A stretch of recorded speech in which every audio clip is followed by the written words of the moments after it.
Perkenalkan, nama saya Yasma Abdulani Brusumiring, NPM saya 222430015. Di sini saya akan mempresentasikan tugas tentang berjudul Penyimpangan Pancasila di Orde Lama.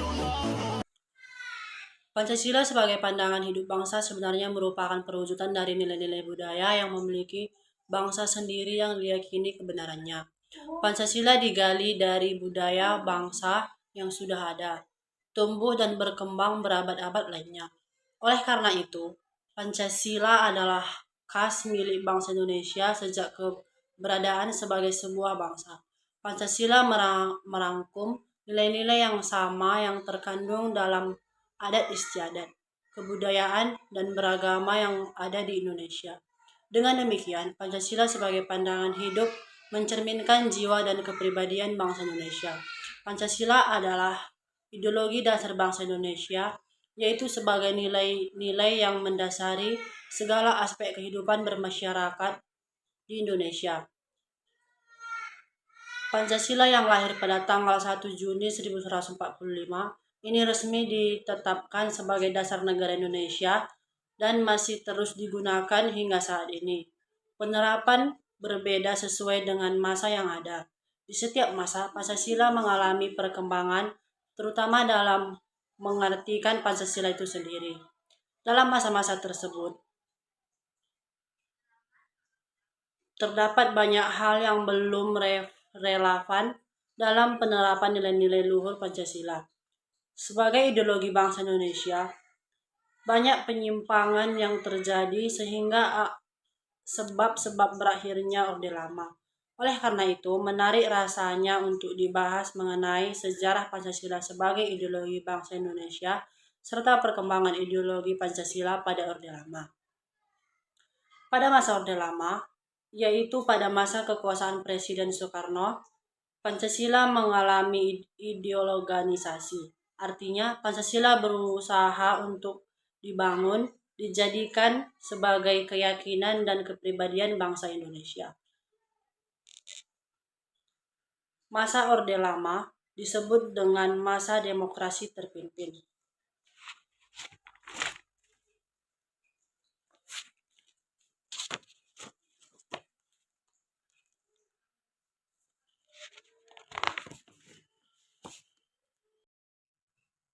Pancasila dilihat dari sudut pandang politik merupakan sebuah konsensus politik, yaitu suatu persetujuan politik yang disepakati bersama oleh berbagai golongan masyarakat di negara Indonesia. Dengan diterimanya Pancasila oleh berbagai golongan dan aliran pemikiran, maka mereka bersedia bersatu dalam negara kebangsaan Indonesia. Dalam istilah politiknya, Pancasila merupakan common platform masyarakat Indonesia yang plural. Sudut pandang politik yang teramat penting untuk bangsa Indonesia sekarang ini. Jadi sebenarnya perkembangan Pancasila sebagai doktrin dan pandangan dunia yang khas tidak menguntungkan kalau dinilai dari tujuan mempersatukan bangsa. Nilai-nilai dalam Pancasila dijadikan sebagai cita-cita normatif dan penyelenggaraan bernegara di Indonesia. Nilai-nilai dalam Pancasila merupakan nilai-nilai yang telah disepakati bersama oleh karenanya menjadi salah satu saran untuk menyatukan masyarakat Indonesia. Perwujudan Pancasila sebagai ideologi negara yang berarti menjadi cita-cita penyelenggaraan bernegara terwujud melalui ketetapan MPR nomor 7 tahun 2001 mengenai visi Indonesia. Perkembangan ideologi Pancasila di Orde Lama. Pada masa Orde Lama, yaitu pada masa kekuasaan Presiden Soekarno, Pancasila mengalami ideologisasi.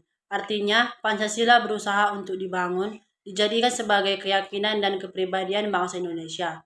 Presiden Soekarno menyampaikan bahwa ideologi Pancasila berangkat dari mitologi yang belum jelas, bahwa Pancasila itu dapat mengantarkan bangsa Indonesia ke arah kesejahteraan.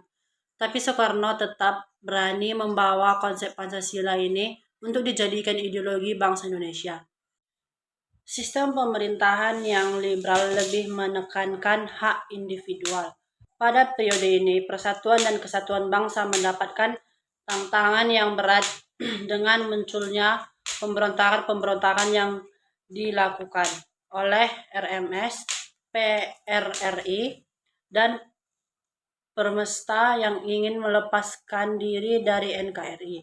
Dalam bidang politik, demokrasi berjalan lebih baik dengan terlaksananya pemilihan umum tahun 1955 yang dianggap sebagai pemilihan umum yang paling demokratis.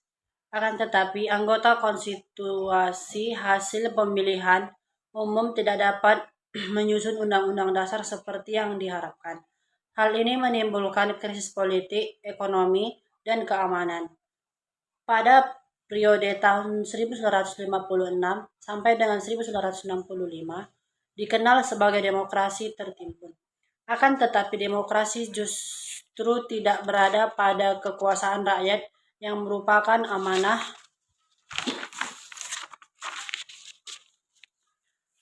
nilai-nilai Pancasila. Kepemimpinan berada pada kekuasaan pribadi Presiden Soekarno melalui dekret presiden. Oleh karena itu, terjadi berbagai penyimpangan penafsiran terhadap Pancasila dalam konstitusi.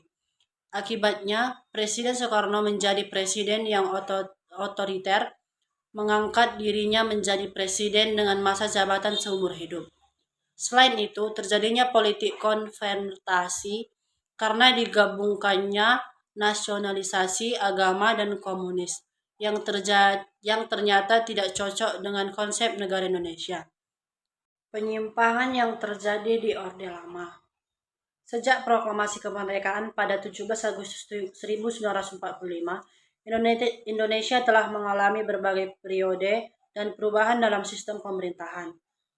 Era pemerintahan pertama setelah proklamasi adalah Orde Lama. Orde Lama adalah era dalam sejarah politik di Indonesia yang merujuk pada masa pemerintahan Soekarno yang berlangsung mulai tahun 1945 hingga 1965. Walaupun Orde Lama adalah era pemerintah yang membawa Indonesia semakin maju dari perlenggung penjajahan sebelum kemerdekaan, tetapi pada periode ini banyak penyimpangan yang dilakukan dalam pemerintahan. Penyimpangan-penyimpangan ini juga tidak luput dari sejarah NKRI dan perlu kita ketahui sebagai bagian dari sejarah Indonesia yang turut memberikan makna proklamasi kemerdekaan Indonesia. Demikian video yang telah saya presentasikan. Sekian dan terima kasih.